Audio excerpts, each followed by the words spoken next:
In 2016 and 2018, scientists in Antarctica observed a strange phenomenon twice using a unique device. Ultra-strong rays were emitting into space from beneath it, the Antarctic ice. You might wonder what's so abnormal about rays being emitted.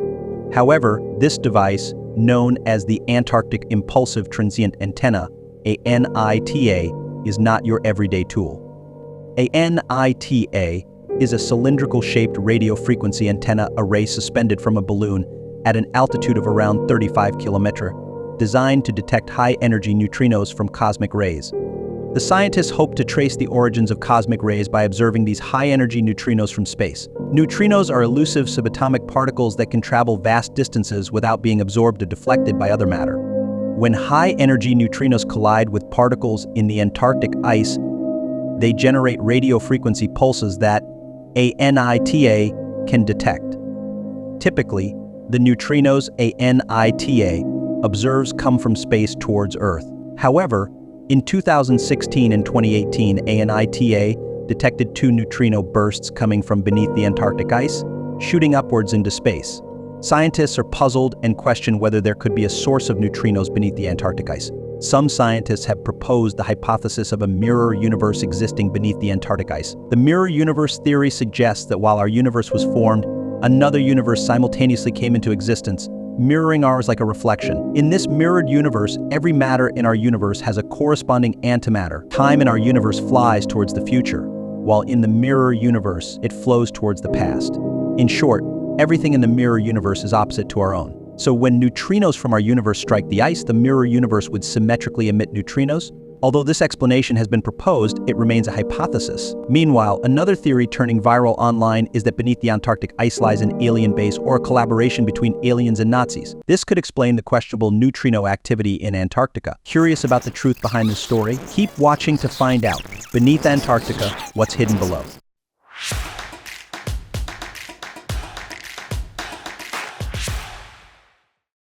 Hi everyone, I'm Akashic Records.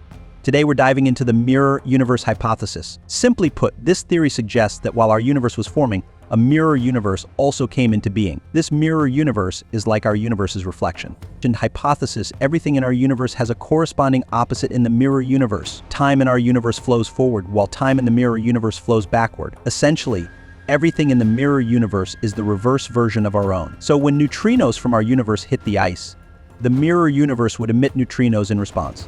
As mentioned at the beginning of the video, beneath the thick ice in Antarctica, there could be a hidden base of extraterrestrials, or even a secret alliance between extraterrestrials and the Nazi regime. This could account for the unusual neutrino activity observed in Antarctica. This story originates from an old urban legend. In 1938, a German expedition reached Antarctica. The team's leader, Captain Alfred Richer, a German Navy lieutenant colonel, aimed to find a permanent base for German whaling operations and claim territory for Germany's aerial surveys. From the expedition ship, Richer used steam launchers to send 2 seaplanes over 600,000 kilometers, taking over 11,000 aerial photographs. He named the discovered region New Schwabenland. It seems Richer, perhaps unimaginatively, named this new land after his ship Schwabenland by adding new. In subsequent years, Germany developed more advanced snowplanes, but World War II broke out before Richer could embark on his 4th Antarctic expedition.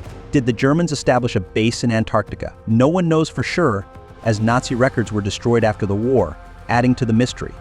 However, after World War II, a story quickly spread claiming that the Nazis had built a secret base in Antarctica.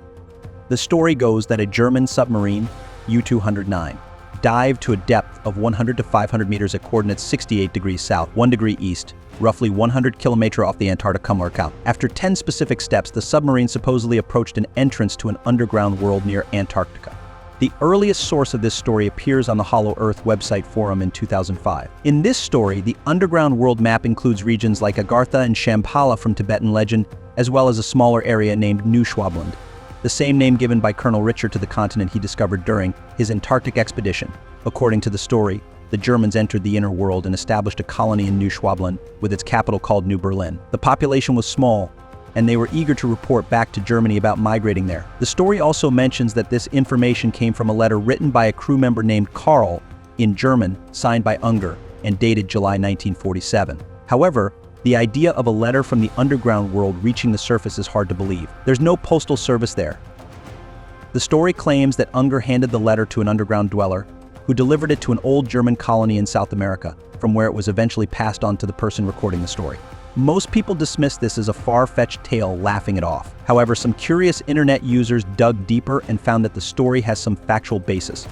The submarine U-209 is indeed real. It was a U-boat of the German Navy from World War II, built by Krupp.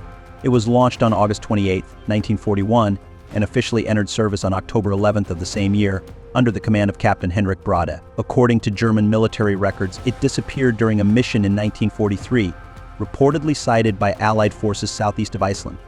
The GIUK Gap, known as the North Atlantic, is one of the world's most strategically significant naval areas. Battles between German U-boat wolf packs and Allied submarines during World War II and the US-Soviet nuclear subchases during the Cold War took place here. The story goes that after the German U-209 submarine was spotted, it was attacked by the Royal Air Force, damaging its periscope. Over 10 days later, it was attacked again by the Royal Canadian Air Force, damaging its radio transmitter. The German Navy ordered U-29 to return immediately, but it vanished on the way back with no further signals. It's speculated that the submarine might have suffered a fatal diving accident, entombing its crew beneath the ocean. Upon hearing this, many internet users were disappointed, thinking the urban legend was solely based on a real submarine incident. However, things changed a few years later. In 2018, the former Canadian Defense Minister Paul Hellyer published his memoir, Hope Restored. In the book, he revealed a strange encounter by the U.S. during an Antarctic mission in 1946. The U.S. military's Antarctic expedition, codenamed Operation High Jump, began on August 26, 1946, and ended in late February 1947, lasting only a few months. Despite its brief duration, the scale was remarkable. The U.S. deployed Task Force 68, including 4,700 personnel, 33 aircraft, and 13 ships, including submarines and an aircraft carrier, led by famed explorer Rear Admiral Richard Evelyn Byrd. Byrd, a legendary figure, had flown between South America and Antarctica in November 1928, becoming the first to fly over Antarctica. Operation High Jump was the first large-scale government-organized Antarctic expedition and remains the largest known so far. It involved extensive documentation but was highly unusual. Typically, exploratory missions to uncharted territories are led by scientists and explorers with limited government funding and small teams. Governments only intervene with clear objectives and verified data. However, for the 1946 Antarctic expedition, the U.S. mobilized nearly 5,000 people, aircraft, and a vast fleet from the outset. This approach is highly questionable, suggesting that they might have known exactly what was in Antarctica beforehand and had very clear objectives. This action implies a clear intention to occupy the region. Before this mission, only Nazi Germany had involved in Antarctic exploration. By the end of World War II, the US seized numerous German records and, through Operation Paperclip, had recruited many German scientists. It's questionable whether Operation High Jump had any connection to Germany. Former Canadian Defense Minister Hellyer said that Wikipedia lists Operation High Jump's official purpose as establishing the Little America research base in Antarctica. However, he laughed, revealing that the real aim was to find the legendary Nazi Antarctic base. He also disclosed that Admiral Byrd's task force reached Antarctica in late December 1946 and searched for nearly 2 months without getting anything. This is just the beginning. Admiral Byrd's task force spent nearly 2 months searching the icy continent without uncovering anything. What truly happened during the duration? Are there hidden secrets beneath the ice? Stay tuned for this video where Akashic Records will explore these untold stories and delve deeper into this mystery. Don't forget to subscribe and turn on notifications to stay updated. Akashic Records promises to bring you fascinating and surprising details. In the first half of the video, we looked into the expedition led by Admiral Byrd in late 1946. Despite searching for nearly 2 months in the frozen landscape, the task force ended up finding nothing. However, something strange happened just as the team prepared to assist reinforcements. On February 1st, 1947, an unexpected and mysterious event changed the entire mission. A group of disc-shaped flying objects appeared over Antarctica's sky, creating a never-before-seen spectacle. The team was stunned. When they recovered, they tried to use weapons, but one of the discs emitted a beam of light, instantly sinking a fleet. 68 sailors were killed. The discs then quickly disappeared into the icy skies of Antarctica, leaving no trace. Commander Byrd was baffled and angry but realized the enemy was far more superior. He quickly decided to evacuate from Antarctica. Back in Washington, he urged the U.S. military to use nuclear weapons to destroy the enemy base in Antarctica. According to Wikipedia, Antarctica's winter arrived earlier than expected. There's no mention of the fleet being sunk. It only states that Major General Byrd, during an interview, warned America to take defensive measures against enemy aircraft from the polar regions. This mysterious statement was intriguing since the threat usually came from the Arctic via Greenland, Iceland, and Britain. This led to the establishment of the North American Aerospace Defense Command NORAD, a US-Canada partnership, initially to counter threats from the Arctic, not Antarctica. In the late 1940s, aviation technology was still in its early stages. The B-29 Superfortress, the most powerful heavy bomber of the time, could only take off from Okinawa to bomb Tokyo, with a maximum range of about 5,000 kilometers and couldn't operate from aircraft carriers. Therefore, no planes could fly from Antarctica or nearby areas across the South Pacific or South Atlantic, and then over South America to threaten US territories. However, if Byrd referred to non-human aircraft, that's a different story. So whose weapons were these UFOs attacking the US task force? Former Canadian Defense Minister Paul Hellyer wrote a shocking conclusion in his book. These UFOs might be reptilian aircraft or ones designed by reptilians for the Germans. He claims that during World War II, reptilians secretly collaborated with Germany, offering military and technical support. He doesn't specify who the reptilians are, but describes them as a hostile alien race resembling lizards or crocodiles, with intelligence and technology far surpassing what humans had in the 1940s. Where did the reptilians come from? According to popular alien theories today, reptilians are among Earth's first inhabitants, with no overlapping timeline or DNA relations with current humans. They supposedly lived on Earth before humans appeared, originating from a galaxy in the Draco constellation. Defeated in a war with other alien civilizations, they retreated underground. As a former Canadian Defense Minister, Hellyer, unlike those who often make grand claims, has stirred up a lot of speculation. This raises questions about the reliability of what he and Byrd said. Why haven't UFOs or Antarctic bases been mentioned since the 1940s? Remember, thousands of researchers and military personnel visit Antarctica every year. Why isn't anyone talking about this? Recently, secrets about Antarctica have started to come to light. In 2019, renowned investigative journalist Linda Moulton Holt interviewed a retired U.S. Navy engineer who goes by the alias Brian. For security reasons, he requested anonymity and voice alteration. Brian reveals he served in Antarctica as a volunteer at McMurdo Station on Ross Island. This station is a key logistics hub for scientists, providing supplies, medical support, and emergency rescue operations.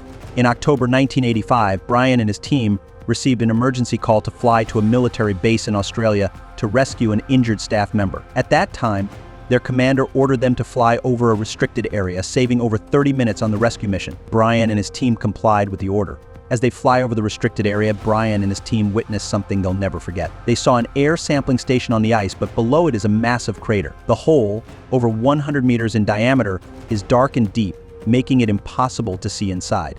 As they pick up the injured person and head back, they suddenly spot 4 or 5 glowing saucers hovering above a mountain below. As Brian's plane approaches, the saucers dart away like bullets and disappear in an instant, leaving no trace. The crew is stunned, glancing at each other in disbelief, wondering if this is the legendary UFO they've heard about in Antarctica.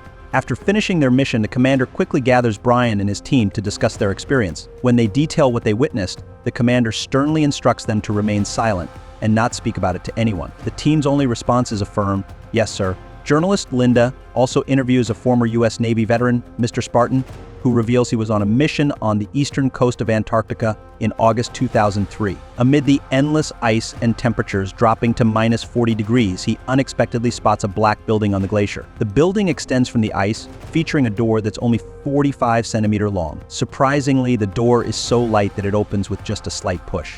Curious, the U.S. Navy team entered, finding a warm 23 degrees Celsius room with dim lighting and greenish limestone-like walls decorated with hieroglyphic-like patterns. The team is amazed, commenting on how habitable the place seems for Antarctica. Could this be the reptilian base that Minister Hellyer mentioned? The team doesn't detail how they exited the building. Journalist Linda suspects it might indeed be a reptilian habitat. In 2017, Australian National University scientist Dr. Sheridan Fraser led a study on Ross Island's Airbus Mountain in Antarctica. Dr. Fraser stated that steam from active volcanoes could melt significant ice beneath Antarctica, creating numerous caves with a warm 25 degrees Celsius environment suitable for life. Her team analyzed soil samples inside the caves, finding algae and small animal DNA similar to known Antarctic species, but with some differences, suggesting new microbial life. Dr. Fraser explained that hundreds of volcanoes in Antarctica could create interconnected warm cave systems. However, the ecosystem inside these caves remains largely unknown and challenging to study. Could this system be the Antarctic base or the origin of the legendary reptilian UFOs? There's no definitive answer yet. Since 2018, over 40 papers have offered various explanations for the energy emissions from beneath the ice, but none are conclusive. UFO enthusiasts speculate that the underground cave system could be part of the reptilian world, interfering with observational data. Some believe if reptilians live in these caves, they might also inhabit underground caves elsewhere. What do you think? Could the energy from beneath Antarctica's ice be linked to reptilians, the Nazi Empire, or some other unknown factor? If so, is Antarctica more active than we realize? Share your thoughts in the comments below the video. That's it for today's episode. If you found this video or the content on the Akashic Records channel useful, please share it with your friends. And don't forget to subscribe and like the channel. Thanks so much. See you next time.